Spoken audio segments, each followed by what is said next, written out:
Morning friends, स्वागत है आपका 6th मार्च के पेपर में। इस वीडियो में मैं आपको इंग्लिश पेपर की सॉल्विंग टेक्निक कराऊंगा कि किस तरह से आप मिनिमम समय में अपना इंग्लिश पेपर मैक्सिमम स्कोर के लिए अटेम्प्ट कर सकते हैं। मेरा नाम दिनकर शर्मा है and I score 173 out of 200 in CGL Mains 2017 and my English score in 2018 was 194 out of 200. You can also connect with me on Facebook. I am there with the name Dinkar Sharma. You can also follow me on Instagram. My Instagram ID is studygram1390 and you can also follow me on Twitter. My Twitter handle is dinkar1390. Please don't try to learn the rules, instead practice them. Because आप rules याद करते हो फिर exam में भूल जाते हो और फिर आपके मार्क्स पे इफेक्ट आता है उससे। Let's begin with the paper. आपसे सबसे पहले पूछा गया था परसिस्ट का एंटोनिम। परसिस्ट आपका दो वर्ड से मिलकर बना है, पर और सिस्टेयर। सिस्टेयर का मतलब होता है टू स्टैंड स्टिल, मतलब एक जैसे खड़े रहना, और पर मतलब एवरी या फिर थॉरो। तो आप हर सिचुएशन में पूरी तरीके से अगर स्टैंड स्टिल खड़े रहते हैं तो आप परसिस्ट कर रहे हैं। तो इसका यूजेज में मतलब आता है कंटिन्यू। आप किसी भी सिचुएशन को कंटिन्यू करते हैं विद योर एफर्ट्स। तो इसका आपसे एंटोनिम पूछा है, एंटोनिम होगा इसका सीज। सीज मतलब खत्म हो जाना या फिर बंद कर देना। नेक्स्ट आपसे पूछा है ग्ली का एंटोनिम। ग्ली होता है आपका एंटरटेनमेंट। बाकी सब तो आप जानते हैं, ये सब खुशी के ही वर्ड है। इसका एंटोनिम होगा वो मतलब सॉरो एक्सप्रेस करना, मतलब दुख एक्सप्रेस करना अपना। नेक्स्ट आपसे पूछा है प्रेफर्ड का सिनोनिम। तो ये तो आपने काफी बार पढ़ रखा होगा। प्रेफर मतलब किसी एक चीज को महत्वता देना दूसरे के ऊपर, तो इसका सही जवाब होगा फेवर्ड। नेक्स्ट आपसे पूछा है ओवेशन का सिनोनिम। आपने कई बार सुना होगा स्टैंडिंग ओवेशन दो, या आप कई बार स्टैंडिंग ओवेशन देते होंगे तो आप अप्लॉज करते हैं किसी परफॉर्मेंस को। नेक्स्ट आपसे पूछा है बाय एंड बाय का appropriate meaning. By and by का मतलब होता है ग्रेजुअली, मतलब धीरे धीरे, इवेंचुअली, फाइनली। जैसे कछुआ और खरगोश की रेस में कछुआ फर्स्ट आया था, इवेंचुअली, ग्रेजुअली, वो धीरे धीरे फर्स्ट आया था। नेक्स्ट आपका पूछा है having two opposite feelings at the same time. तो टू ये आपका वर्ड होता है एमबी के लिए। एमबी का मतलब भी होता है टू या फिर बोथ, और वेलेंट का मतलब होता है स्ट्रॉन्ग। और फीलिंग्स भी आपकी स्ट्रॉन्ग होती हैं, वो आपको कई बार काम करने पे मजबूर कर देती हैं। तो एमबी वेलेंट ही आपकी टू ऑपोजिट फीलिंग्स का मतलब होता है। नेक्स्ट आपसे पूछा है चिकन हार्टेड का मीनिंग। कभी आप मुर्गी या फिर चिकन को पकड़ते हो तो आपको पता चलेगा, आप एक कदम बढ़ाते हो तो डर के मारे 3 कदम बढ़ा देती है। तो इसका मतलब होता है कावर्डली, मतलब कमजोर दिल का। नेक्स्ट आपसे पूछा है ग्रुप ऑफ शिप्स। तो ये आपका वर्ड होता है फ्लीट। और group of aircraft in sky जो फ्लाइंग करते हैं तो उन्हें स्क्वाड कहते हैं। सबसे पहले से पूछा है when it started raining I ran to the nearer house. Nearer नहीं, नियरेस्ट, सबसे पास वाले हाउस में भाग के जाते हैं जब बारिश होती है। नेक्स्ट आपसे पूछा है those who are late they will not be allowed inside the classroom. तो एक बार दोज लगा दिया तो उसके बाद दे की जरूरत नहीं है, तो आप डायरेक्ट यूज भी कर सकते हैं without any they. Those who are late will not be allowed in the classroom, तो आपका सेकंड सेंटेंस में एरर होगी।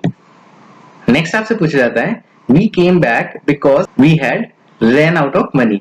ये आपका एक फ्रेजल वर्ब है, रन आउट। इसका मतलब होता है खत्म हो जाना।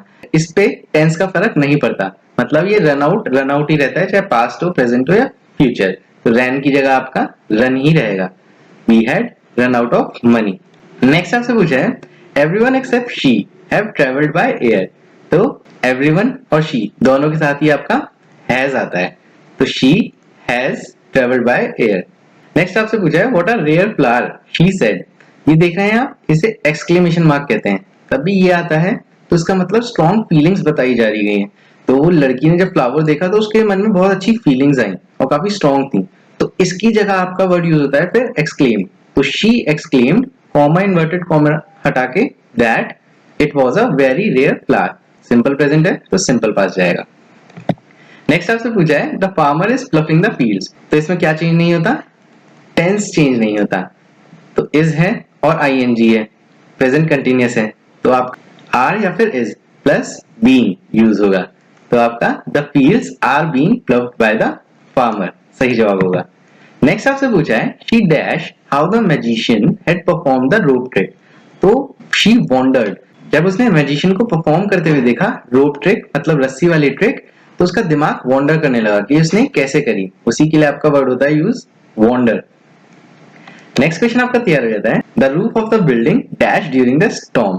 तो इसका सही जवाब होगा कोलैप्स। कोलैप्स का मतलब होता है दो चीजों का आपस में टकराना।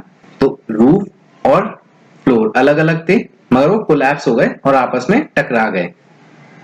The roof of the building collapsed during the storm. Next आपसे पूछा है पैराजंबल, जिसमें आप कई बार कंफ्यूज भी हो जाते हो, बट इसमें कंफ्यूज होने की जरूरत नहीं होती। मतलब पहला वर्ड और कुछ वर्ड्स पे ध्यान दीजिए करिए सेंटेंसेस के। तो देखते हैं, the mountain range was covered with snow. कौन सी माउंटेन रेंज पता नहीं। Napoleon had to cross the Alps in winter. ये रही आपकी माउंटेन रेंज। तो बी के बाद आपका ए आएगा। Napoleon replied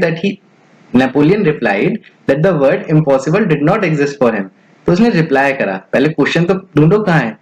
So someone told Napoleon that the task was impossible. किसी ने उससे ये बोला कि टास्क इम्पॉसिबल है, तब उसने बोला इम्पॉसिबल उसकी डिक्शनरी में वर्ड है ही नहीं। तो आपका डी के बाद सी आएगा। तो B A D C, second will be your correct answer. Next आपसे पूछा है, much of this war had taken place along the western front. कौन सी वॉर पता नहीं। बोथ साइड्स, बोथ से कभी भी पहला सेंटेंस शुरू नहीं होगा। दिस फ्रंट, कौन सा फ्रंट, ये आपके वेस्टर्न फ्रंट की बात कर रहा है। तो ए के बाद तो आपका सी आएगा ही आएगा। Andre Maginot had fought a war with the French against the Germans. तो ये रही आपकी वो वॉर। स्टार्ट होगा आपका डी और ए के बाद आएगा सी और एंड में आएगा बी। नेक्स्ट आपसे पूछा है क्लोज टेस्ट। क्लोज टेस्ट में आपको सेंट्रल आइडिया ढूंढना होता है, या तो फर्स्ट लाइन में होता है या मिडिल ऑफ पैराग्राफ में होता है।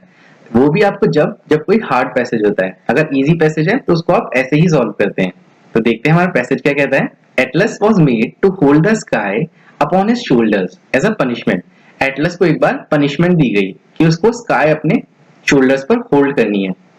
वंस हरक्यूलीज, ये सब ग्रीक गॉड्स हैं। एटलस हो गया, हरक्यूलीज हो गया, ये सब आपके ग्रीक गॉड्स हैं। Once Hercules dash to hold for Atlas while the latter went looking dash golden apples. इसे एक बार फिल इन द ब्लैंक्स के साथ पढ़िए जिससे आपको पता लग जाए पैसेज कह क्या रहा है। When Atlas returned, he saw Hercules hard to hold the sky. तो ये आपका एटलस और हरक्यूलीज के बीच में एक वाक्य है। एटलस को शुरू में एटलस को पनिशमेंट दी गई कि उसे स्काई होल्ड करनी है, फिर हरक्यूलीज उसके पास आया और उसने वो पनिशमेंट थोड़ी देर के लिए एक्सेप्ट की। तो देखते हैं हमारे फिल इन द ब्लैंक्स कैसे फिल होंगे। Atlas was made to hold the sky upon his shoulders as a punishment. ठीक है। Once Hercules dash to hold it for Atlas. Once Hercules offered, उसने ऑफर करा, क्या मैं होल्ड कर सकता हूं, तो वो ऑफर करेगा। अफोर्ड खरीदारी थोड़ी हो रही है। एक्सटेंड, एटलस ने एक्सटेंड करी, हरक्यूलीज एक्सटेंड नहीं करेगा। जिस पे जो चीज होती है ना वो ही उस चीज को आगे बढ़ाता है। एक्सटेंड का मतलब यही होता है।